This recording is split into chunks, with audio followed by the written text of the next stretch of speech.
ప్రస్తుతం రోజుకు ఎన్ని గంటలు అనగానే వినిపించే ఒకే ఒక సమాధానం రోజుకు 24 గంటలు అని.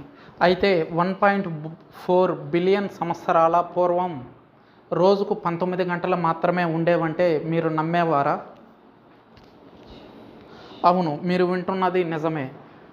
1.4 బిలియన్ సంవత్సరాల క్రితం రోజుకు 19 గంటలు మాత్రమే ఉండేవి. భూమి తన కక్షలో ఒక భ్రమణాన్ని పూర్తి చేసుకోవడానికి 24 గంటల సమయం పడుతుంది. అదేవిధంగా భూమి తన చుట్టూ తాను తిరుగుతూ సూర్యుని చుట్టూ తిరుగుతుంది అన్న విషయం మనకు తెలిసిందే.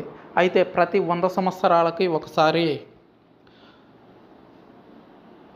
వాతావరణంలో కలిగే మార్పుల వల్ల భూమి భ్రమించడంలో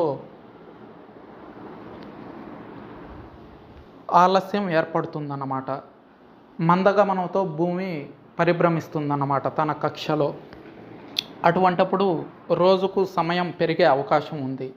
దీని ప్రకారం 2100 నాటికి 1.56 సెకండ్స్ ఎక్కువయ్యేదానికి అవకాశం ఉంది.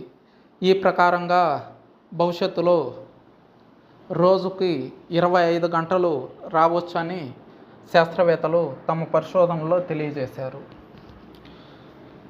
2010 వరకు ఖచ్చితమైన సమయం భూమి తన కక్షలో తాను తిరగడానికి అంటే 23 గంటల 55 నిమిషాల సంథింగ్ చెప్పేవారు.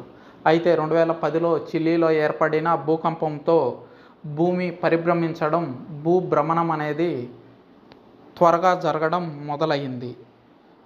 దాంతో 24 గంటలను పూర్తి చేసుకోగలుగుతుంది భూమి తన కక్షలో తను తిరగడానికి. అయితే భవిష్యత్తులో భూభ్రమణానికి మరింత సమయం పట్టే అవకాశం ఉంది. దానివల్ల భవిష్యత్తులో రోజుకు సమయం పెరిగే అవకాశం ఉంది.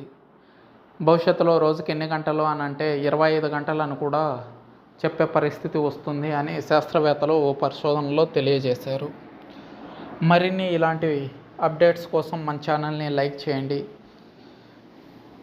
మన వీడియోని లైక్ చేయండి, ఛానల్ని సబ్స్క్రైబ్ చేయండి. వీడియో నచ్చితే